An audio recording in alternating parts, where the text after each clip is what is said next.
제가 9월에 새로운 금융상품 하나를 가입했는데요. 이미 많이들 알고 계시겠지만 바로 청년도약계좌에 가입을 했습니다. 청년도약계좌는 청년들이 5년간 매월 70만 원을 납입하면 최대 5천만 원이라는 목돈을 만들 수 있는 금융상품이에요. 사실 이 상품이 출시된 지도 꽤 됐고 올해 8월 기준으로 가입자 수도 무려 140만 명을 넘겼다고 하더라고요. 하지만 저는 매달 70만 원 그리고 5년이라는 긴 가입 기간이 부담스러워서 한참을 고민했었어요. 사실 20대에서 30대 초반은 이것저것 이벤트가 많을 수 있는 연령대잖아요. 결혼을 하게 될 수도 있고 하고 싶은 일이 갑자기 생길 수도 있고 차를 사게 될 수도 있고 큰돈이 나갈 일들이 정말 너무너무 많은 시기인데 5년이라는 시간 동안 매달 큰 금액을 들이붓는다는 게 부담스럽게 느껴지더라고요. 하지만 여러분, 이번 청년도약계좌가 개정되면서 진짜 이건 바로 가입해야 돼 라는 생각으로 확 바뀌게 되었습니다. 단점이라고 생각했던 것들이 정말 많이 완화가 되었거든요. 오늘 영상 보시고 여러분들도 저와 같은 생각이 드시는지 한번 끝까지 함께 해주세요. 먼저 청년도약계좌가 어떤 상품인지 잘 모르고 계신 분들을 위해 간단하게 설명드릴게요. 청년도약계좌는 5년 동안 매달 70만 원을 납입하면 최대 5천만 원을 모을 수 있는 금융상품이라고 방금 말씀드렸잖아요. 5년간 70만 원을 넣으면 원금은 4,200만 원이 되는데요. 나머지 800만 원은 은행에서 주는 고금리 이자와 정부에서 주는 기여금으로 채워지게 됩니다. 나는 월 70만 원까지 납입할 여윳돈이 없는데 하시는 분들도 계실 것 같아요. 다행히도 이 상품은 자유적립식이라 돈이 있으면 넣고 없으면 안 넣으셔도 됩니다.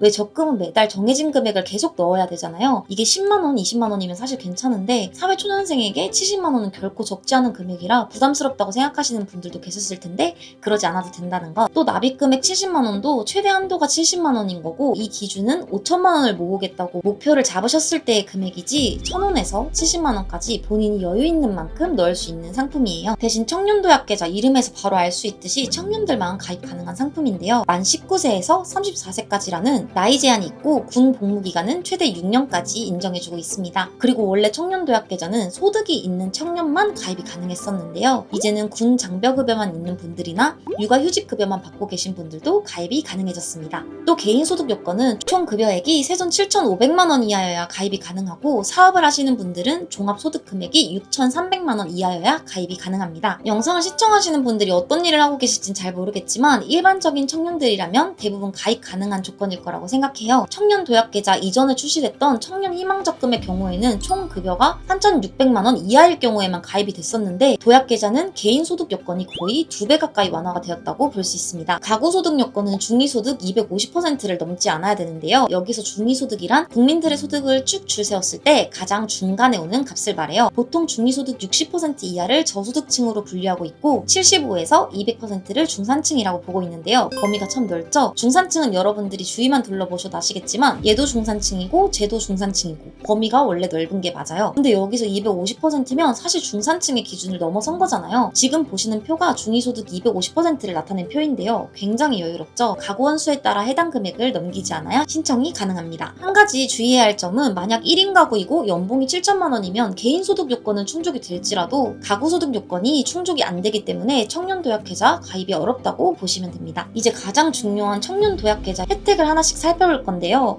첫 번째 혜택은 바로 고금리 이자입니다. 최대 6%까지 이자를 받아보실 수 있는데요. 지금 화면에서 보시는 것처럼 시중에 있는 큰 은행들이 금리를 다 통일했고 특판적금을 제외하면 사실 다른 일반 적금의 금리는 약 3% 정도이기 때문에 비교했을 때 금리 자체도 꽤나 높은 편이고 또 청년도약계좌는 3년간 고정금리이기 때문에 지금 보시는 이 금리가 3년 동안은 계속 유지가 돼요. 최근 한국은행이 기준금리를 인하했잖아요. 향후 계속해서 금리가 조금씩 인하될 가능성이 있는데요. 이렇게 되면 예적금도 당연히 금리가 인하됩니다. 4.5%라는 기본금리가 3년간 유지된다는 건 정말 큰 메리트예요. 저는 진짜 이 점이 너무 매력적이게 느껴졌고 또 주거래은행에서 청년도약계좌를 가입하게 되면 우대금리 조건 충족도 크게 까다롭지 않아서 6%다 챙겨받을 수 있습니다. 본인이 이용하고 계신 주거래은행의 우대금리 요건을 꼼꼼하게 따져보시고 최대로 챙겨받을 수 있는 은행을 선택하시는 것도 굉장히 중요해 보여요. 그리고 두 번째 혜택은 바로 정부기여금인데요. 소득에 따라 정부가 주는 돈이 다르다고 보시면 됩니다. 기존이랑 개정으로 나누어 놨는데요. 내년쯤부터는 개정된 금액으로 기여금이 지급될 수도 있다고 합니다. 개정된다면 연봉이 3,600만 원 이하일 때 매월 정부기여금이 29,000원씩 들어온다고 보시면 돼요. 아쉽게도 연봉이 6,000을 넘는다면 정부기여금은 따로 붙지 않습니다.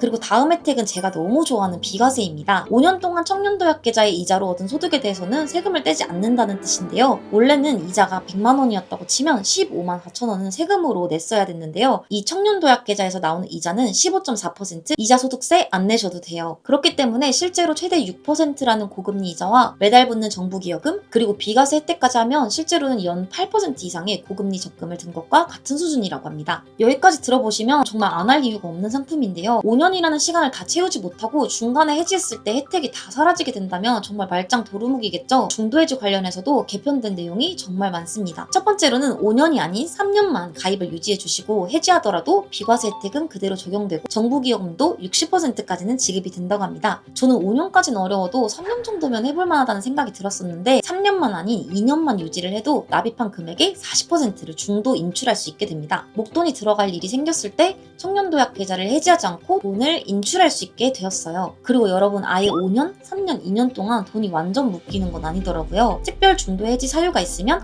혜택을 모두 다 챙겨받으면서 해지할 수 있는데요. 이 특별 중도 해지 사유에 혼인과 출산이 추가가 되었습니다. 해당 사유로 인해 특별 중도 해지를 하는 경우 비과세는 물론 정부 기여금도 함께 지급이 됩니다. 주택을 사게 되거나 갑자기 회사를 그만두게 되거나 결혼을 하게 되거나 이러한 사유들이 가입을 망설이는 가장 큰 이유일 것 같은데요. 정말 완벽하게 보완이 됩니다. 페널티가 전혀 없다고 보시면 돼요. 오늘은 이렇게 청년도약 계좌에 대해 알아보았는데요. 아무래도 5년 안에는 결혼을 하게 되지 않을까 싶어서 망설였고 또 저는 빠른 내 집 마련이 꿈이라 목돈을 묶어둘 수가 없는 상황이었었거든요. 근데 이렇게 단점이라고 생각했던 부분들이 완화가 되고 또 정부에서 청년 관련 혜택을 계속 늘려가고 예산도 증진하고 있으니 추가로 계속해서 개선이 될 수도 있겠다는 생각도 들었어요. 오늘 말씀드린 혜택 외에도 2년 이상 계좌를 유지하시면 신용 점수를 5점에서 10점 정도 높여주기로 했고 청년들을 대상으로 무료 자산 컨설팅 서비스도 진행할 예정이라고 합니다. 여러분들도 목돈 마련이 막막하게 느껴지셨다면 영상을 통해 청년도약 계좌라는 게 있다 정도 알고 가셨으면 좋겠습니다. 이번 영상은 이렇게 마칠게요. 다음 영상에서도 좋은 상품 혹은 재테크 방법으로 돌아오겠습니다.